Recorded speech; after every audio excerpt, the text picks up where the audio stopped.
Shankaracharya has told why it's called Kshetra. 3 definitions is given. Shatat Tranat, because we try to protect it from any injury. That's why it is called Kshetra. Second reason it says is Shayat Sharanat Kshetra, because it decays and dies. Therefore it is called Kshetra. We know 6 phases are there: Aste, Jayate, Vardhante, Viparidamate, Apakshiyate, Vinashyate. We are there, we are born, we grow, then the reversal happens, and then you start decaying, and finally you die. Shatravat asmin karma phala nivitte. Like in a field, when you sow something, you reap something. Like that, in this body, you sow your karma and you receive the karma phala. That's why it's also called Kshetra. This is Adi Shankaracharya's definition.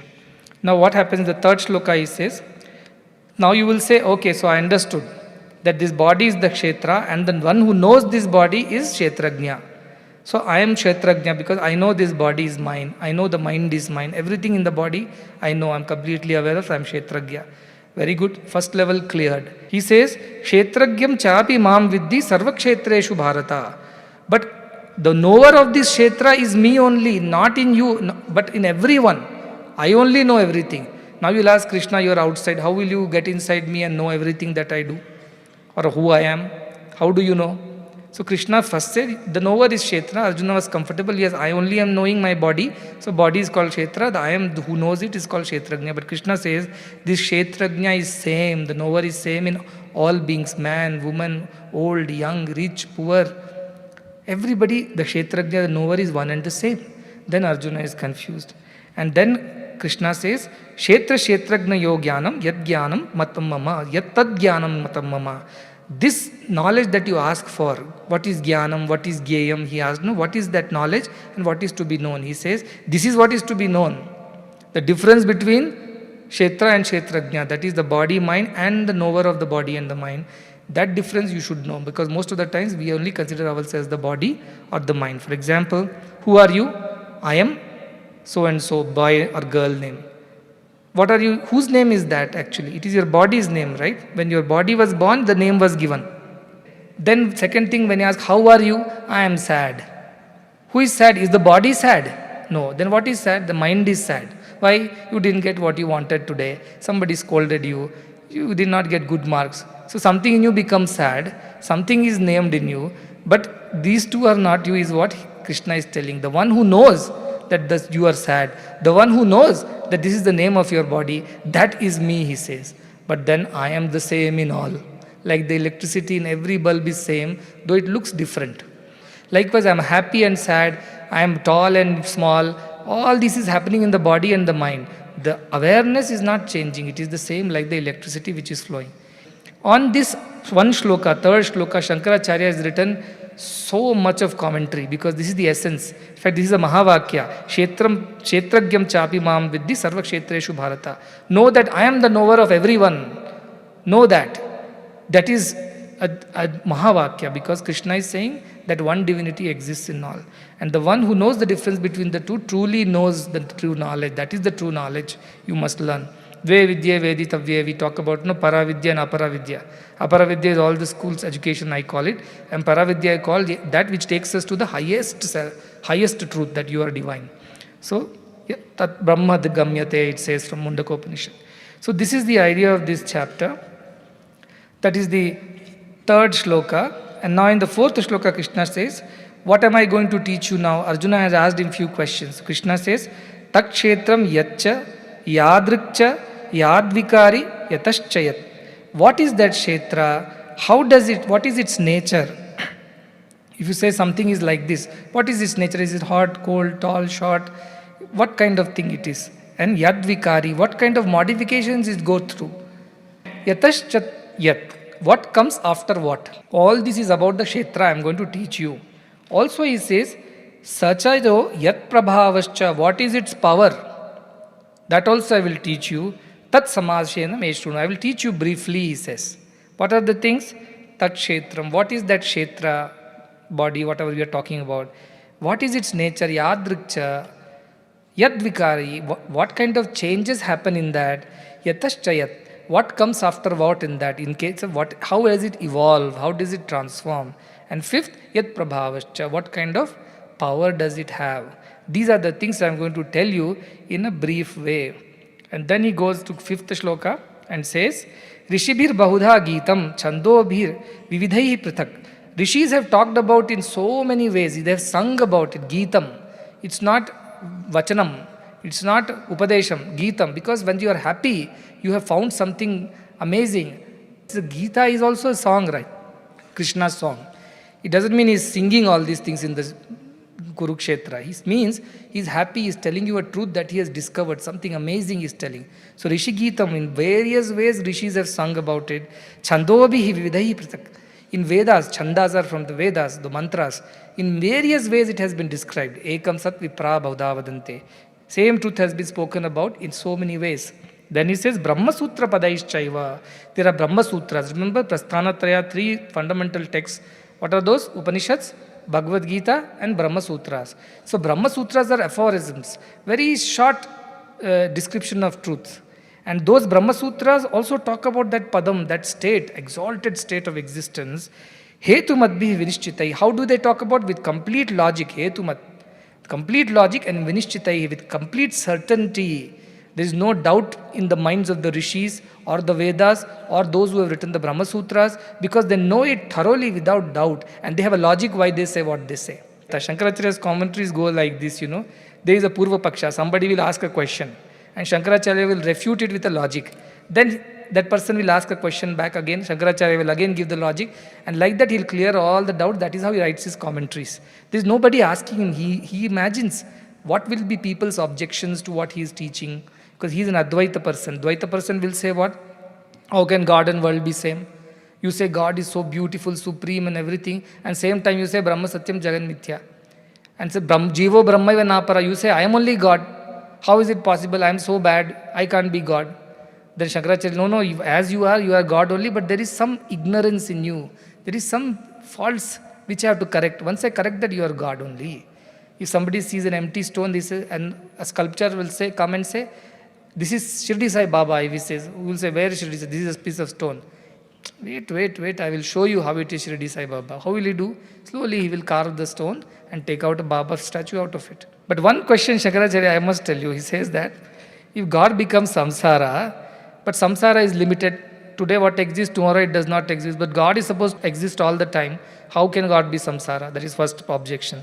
Second, if there is no samsara, only God exists, even then in samsara I see so much of suffering, pain and this, how can God have pain and things like that? Because God is Ananda Swarupa. Both don't exist.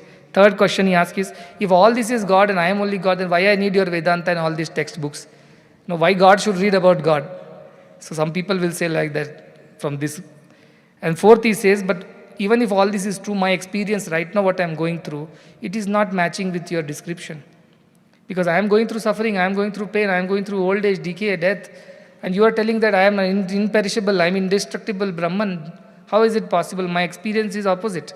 So like that the person will refute, and then Shankaracharya will go and say, this is due to an ignorance that you have.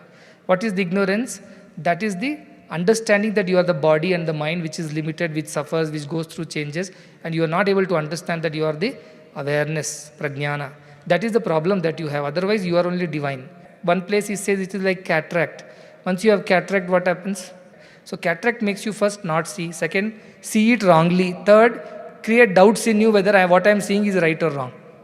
Same thing Ajnana does to it. First, it does not allow you to see God in you. Two, even if you see something in you, you do not know whether it is God or something else. You misinterpret it as something else. You have doubts. So these three problems happen because of Ajnana, he says. And for removing of this problem, we need Shastras or Gurus who will teach us how to remove this cataract. Like a doctor will remove the cataract and clear the vision. We need the Shastras to remove this cataract of ignorance and slowly learn that we are divine. And like this he goes on and on. But ultimately he has concluded that it is what does this do? Prapyasya prapti, nivritasya nivritti, he says. What is there, you will get that. What is not there, you will get rid of that. Look at the logic. What is there, you will get that. What is not there, you will get rid of that. Anyway, it's not there, but still I have to get rid of it. That is how ignorance is. It is not there, yet I have to get rid of it to get what is already existing. Andre, this is how Vedanta teaches us how we are divine and not different from the divine. Because only Vedanta tells us that you are divine. All others don't tell us. All others tell you can become divine, they say. You can become divine. Vedanta says you are divine. All others say you are not. Dvaita Bhava says what? You are Bhakta, that is Bhagavan. You don't match up to him, you don't try also. Vishishta Dvaita says what? Yes, you are also a part of that divine. The same electricity, one piece is there in you also, one part is there. But you are not the whole of electricity. Please don't think like that. But Advaita says what? You are that full electricity in all its glory and power. You are not less. No two, only one. Outside we are different, we have to behave differently. But inside we are same. A man only becomes a teacher in the morning, husband in the evening, father in the afternoon. Why? Because he has a son, he has a wife, he has a job. But man only becomes all these things, right? Man is not different. Likewise, we are not different inside. We behave differently according to our roles, professions, knowledge and other things, habits. So this is how he says that all this has been explained in our Vedas and Upanishads with great clarity and without any doubt, with lot of logic. If you read that, you will come to know. So this is the idea of the fifth shloka. The sixth shloka is very important. Sixth and seventh shloka says, Mahabhutyan hankaro buddhiravyaktamevacha indriyani dashaikamcha panchachendriya gochara. So what is this kshetra? What is this body made of? He says these are the items that it is made of, 24 of them. Will you be able to remember 24? Anyways, we will tell because the shloka says. So he says it has something called avyakta, the unmanifest principle. What is avyakta? Something is existing but it is not manifested outside. That is called as avyakta, not yet manifested. That is the first principle. Remember, I'll explain later. Second, it says it has got buddhi, intelligence. Third, it has got ahankara, an identity. Who are you? Immediately you say, I am son, so and so, I am son and so and such person's son and all that. Fourth, it says it has got mahabhutas. Pancha mahabhutas, you know, fire, earth. What is akasha? Vayu, agni, apa, prithvi. Right? Akasha means space, Vayu means air, then Agni means fire, Apa means water, and Earth finally is earth. So all these things are existing in us. Are they existing in us? They are existing in us. Do we have the elements of earth in us? Of course we have. All the minerals and the material, whatever we are made of that. We eat the food and that food becomes our body. So it's a part of the earth. Similarly, so there is a beautiful shloka in Taittiriya Upanishad, Tasmadvai Tasmad Akashas Sambhutaha Akashad Vayu Vayo Ragnihi Agni Apaha Adbhya Prithvi Prithivya Oshadayaha Oshadibhyo Annam Annat Purushaha, he says. So from the earth comes the Oshadi, the plants, herbs. From that comes food. That food when we eat, we become this. Therefore, earth is there in us. And we die, what happens to us? We go back to all the five elements. So that is all the five elements are there as a part of us, he says. Then indriyas are there. What are these indriyas? The sense faculties. There are 10 types of them. 5 karmendriyas and 5 jnanendriyas. What are 5 jnanendriyas? What are the vision is not eyes. It is the ability to see. It's called. So that 5 indriyas are there. Shrotra, the ear, shrotrendriya. Tvak means touch, tvacha, that is the indriya. Chakshurindriya, the sight. Rasana indriya, the ability to taste, and Ghana indriya, which is the ability to smell. This we all know. Then what happens? All of them are controlled by one, he says. The Shaikam. What is that Ekam? Mind controls everything. What is the mind? We all know of now. Mind is all the Sankalpa Vikalpa. All our thoughts are basically the mind that governs everything. Who sees that when the eyes are closed? Mind is seeing. So mind also has the ability to see. So thing is that mind is seeing. So mind has the ability to see, touch, smell, taste, hear, everything. So mind has the ability of all the 5 faculties. That is why that Ekam that controls. But beyond that, physically also we have 5 karmendriyas to do our actions daily. Name na vakpani padam na chopastapayuhu, it says. Vak, mouth which we speak.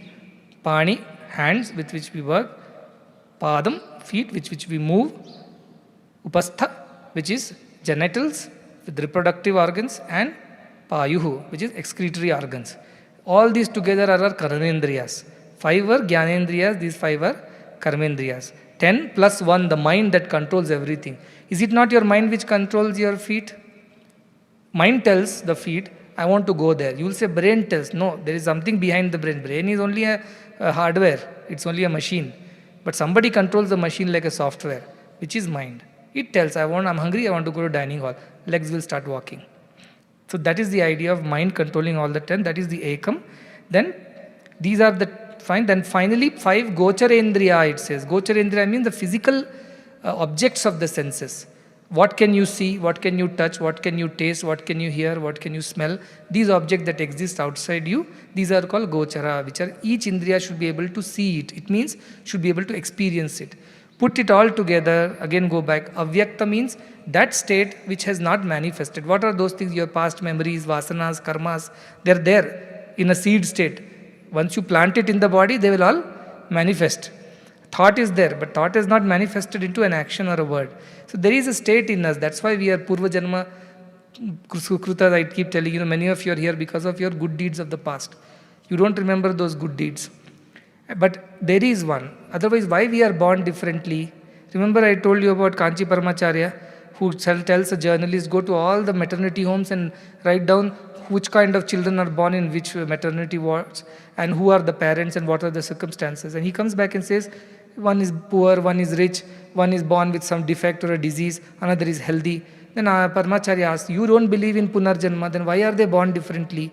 Is God partial to all these children? Why he made him poor? Why he made him blind? Why he made him sick? He has no answer. He says, there is something before you came into existence. Avyaktadini bhutani vyaktamadhyani bharati, Krishna says earlier. We all were in an unmanifest state, then we got manifested as these bodies. After we die, we again go back to that unmanifest state. That is avyakta. So that state is the first one. 2, buddhi, the intelligence. 3, ahankara, identity. 4, panchamahabhutas. 5, indriyani. How many indriyas? 10 indriyas. Karmendriya, Jnanendriya, ekam, that mind which controls everything. And panchendriya gochara, all the objects outside which we pursue. I want to eat this, the laddu, that jalebi, whatever it is. That what we want to taste, see, smell, touch and hear. Those are the objects outside. So these are together contribute 24 of them. All this is your kshetra only. This is not kshetrajna. All this is kshetra only. The body and its various aspects. It is not the knower. It is the one which can be known. But it is not the knower. And then he says, what else happens? Ichha, dvesha, sukham, tukham, sanghata, chetana, dhritihi, etat kshetram samasena, savikara, mudamritam. What else happens in this? He says, ichha, dvesha. When we like something, we develop a desire for it. We want it. That is called raga. What is dvesha? When we don't like it, we want to get rid of it. That is dvesha. So, ichha, dvesha. Raga, dvesha is the modification of you, he says. Remember vikara, he says, what I'll tell you what is kshetra, what is its nature, what are the various changes in it. These are the changes. What? Ichha, dvesha. Sometimes I like something, sometimes I don't like something. Then sukham, dukkham. When things are good, I experience joy, sukham. When things are not favorable, I experience dukkham. Is the body experience dukkham? Is the body experience ichha? Is the body experiencing dvesha? No. Something else. What is that? Mind is experiencing. That's why so you have a body, then you have a mind, like a hardware and software in a computer. So this mind goes through all these changes. And sanghatash chetana dhritihi. Sanghata means all the attachment that comes with it, all the various kinds of things that it associates and interacts with. And chetana, he says that awareness is also there. Chetana is the life force, prana. At the same time, it is also this awareness, which I told you, there is something in you which is aware of things. So there is some power in you, that is also you. And dhritihi. Dhritihi means determination. What determination? If I want something, I want to get it somehow. If I don't want something, I want to get rid of it somehow. This ability, this determination also is a part of your vikara. Why? Because sometimes we want to work hard, sometimes we don't want to work hard. Sometimes we have great willpower, sometimes we don't exhibit any willpower. So these changes are also part of you. It says, etat kshetram. These all things together is your kshetra. What are the things? All the 24, those things in the physical body and all the other changes that happen to you on a day-to-day basis, like raga, dvesha, sukha, dukha, chetana, dhritihi, all that things. And all this savikara mudharitam, all these are vikaras that happens because of the interactions with the various aspects of this world. Now if you go back to Aitreya Upanishad and all these things, you will see there is a process of creation. Remember, there was only Brahman. After that comes Ishvara, thinking Brahman, and Mahat, the abilities develop in Brahman, intelligence, ego, and all the abilities to create. Then comes Hiranyagarbha, which is the primordial material with which things have been created, all the Panchabhutas. Then from there comes the Virata, the first form. In Virata come all the Indriyas and Devatas of the Indriyas, they settle into the various Indriyas. Then from there comes the Jiva, when finally the Virata enters into the form. So those who have read Aitreya Upanishad with me, they'll be able to remember that. But those who have not read also, Kathopanishad gives a very nice sequence. What it says, Indriyabhya parahi artha. The objects of the senses are more strong than the senses because it is for that sake that we run. Then arthebhyascha param manaha. Mind is greater than the objects of the senses. Manasastu para buddhi. Greater than mind is this intelligence that tells the mind what to do. Buddhe atma mahan paraha. Above buddhi is the atma. Which is this atma? That chetana adhati I told about. No? That is this atma. Then atma. Mahata param avyaktam. After atma comes mahata. Mahata is that avyakta bhava which we mentioned earlier, which has also the 5 elements and other things in the creation part of it. Param avyaktam. Avyaktat purusha paraha. Beyond this unmanifest form, avyakta is the purusha. Purusha here is that supreme divine person. He says purushat paraha kinchim. Param kinchit sa kashta saparagati. That is the ultimate. So that is called the Purusha. So we have Indriya, Artha, Indriya, Mana, Buddhi, Mahat, Avyakta, Purusha. So this is how the sequence is. The same way in our body also all this creation happens. Yatha pindande tatha brahmande they say. Whatever is happening in the universe is happening in us also. What about Panchamahabhutas you will say? Naturally all these existed in your dream or in your other state when you were sleeping. That's what kept your body running, no? Your water circulation was happening, respiration was happening, all the other digestions, all these functions were going on. Your Kanvendriya, Gyanendriya, except for your Karmendriya, which were movements, other things were going on. But in sleep also some people walk, some people talk. It means your Karmendriyas are all active. But once you wake up, all these become super active. So slowly see creation is happening in you. From totally unaware anything, but you exist, but you are not aware. From there you slowly start becoming aware. Chetana comes, then comes the all other aspects. Ahankara comes, all Panchamahabhutas have re-emerged in you.